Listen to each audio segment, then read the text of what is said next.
Over the weekend, tragedy and violence struck the Jewish community of Monsey, New York.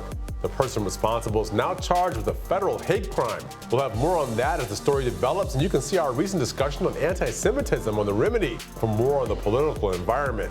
Today on WYSC, protesters hit the U.S. Embassy in Baghdad in response to this weekend's airstrikes, and violence is plaguing migrants who are waiting to enter the U.S. On the political front, Bernie killing the game on fundraising while other 2020 candidates are lagging. I'm Jamal Simmons, still wearing my holiday jacket because it's New Year's Eve. Here's why you should care.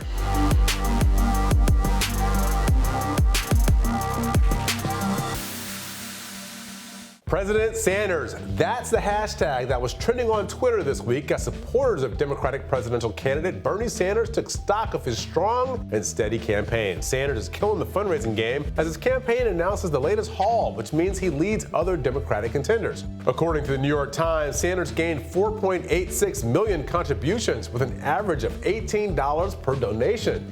And in the fourth quarter alone, he raised $26 million.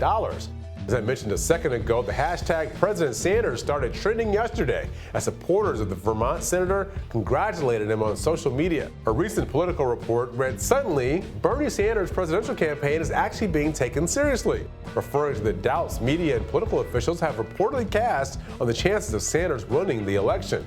You know Hill TV takes Sanders seriously, whether he wins or loses. Of course, Crystal and Sagar talk about him a lot on Rising. We did an entire segment on the Remedy that delved into the impact of a Sanders presidency. We'll put that link below too. So why should you care? While Sanders was taking a victory lap, Senator Elizabeth Warren set up a fundraising flare this week, saying her campaign was behind its fundraising target of $20 million and asked supporters to double down. Recent polling numbers and now this fundraising news suggest that even after his heart attack in October, Sanders' campaign is still pretty resilient. And to squash any doubts that his health and age will impede his ability to serve as president, the campaign released a doctor's note saying the senator is ready to take on the White House, with one doctor saying that Sanders, quote, was able to exercise to a level that is approximately 50% higher than other men his age with a similar diagnosis. So if you feel the burn, there's still reason to have hope.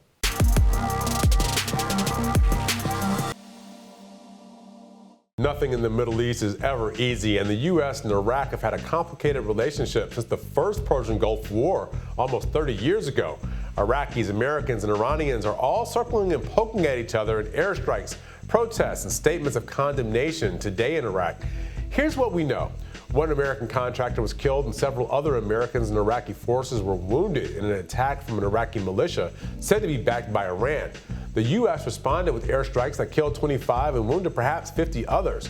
In response, hundreds of Iraqis have gathered outside the United States compound in Baghdad, protesting the American presence in the country and complaining that the airstrikes were a violation of Iraqi sovereignty. Those Iraqis are said to be backed by Iran, too. In an echo of past U.S.-Iran relations, the Baghdad protesters are chanting, "Death to America." There are also reports some Iraqis penetrated the outer wall of the U.S. Embassy compound, but they did not enter any embassy buildings. U.S. troops on the ground reportedly fired stun grenades at the protesters. That story is developing. TheHill.com will have more updates. You should care about all this because ever since George W. Bush and a bipartisan majority in Congress sent U.S. troops into Iraq in 2003, the United States has been mired in a violent conflict that resulted in thousands of dead Americans and even more Iraqis. There are real questions on the table. Should we even be there anymore? Are there other threats like ISIS that require a U.S. response? If the United States leaves completely, will Iraq become a vassal state for Iran, or will local forces be able to maintain control? The world is a messy place and power vacuums do not exist for long. Who should fill that vacuum in Iraq? And is caring about it even in America's interest anymore?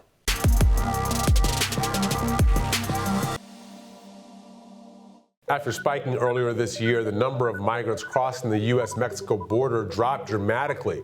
It appears the policy changes that the Trump administration implemented in 2019, which pretty much sealed off the southern border, are having an impact. The Remain in Mexico policy, which is part of the administration's migrant protection protocols, requires asylum seekers to stay in Mexico as their cases are reviewed in the U.S. Immigration Court. This program, they say, is safer for people with valid asylum claims and blocks the fraudulent ones. However, people waiting at the border for their claims to be processed have to stay in shelters, rent rooms, or stay in large refugee camps, which are located in high-crime cities. Another change is the asylum ban, which makes asylum seekers first apply for refuge in one of the countries they've passed through on the way to the United States. Two other policies that lawyers are fighting back against are the prompt asylum claim review and the humanitarian asylum review process. Both give migrants an opportunity to call lawyers before they are screened. Why you should care. Many critics of Trump's overhaul say that it places migrants in danger who are allowed to seek asylum under U.S. laws. Whether it's exposure to illnesses like the flu or violence, we're talking kidnapping, extortion, and rape. Asylum seekers are vulnerable.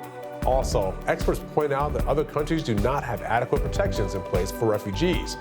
Though these changes are facing legal challenges, they're already having an impact. The question for all of us is, do we really care at all?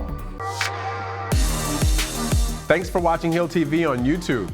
Be sure to click subscribe and hit the bell so you know when we post new videos. And head to thehill.com for all the latest political news.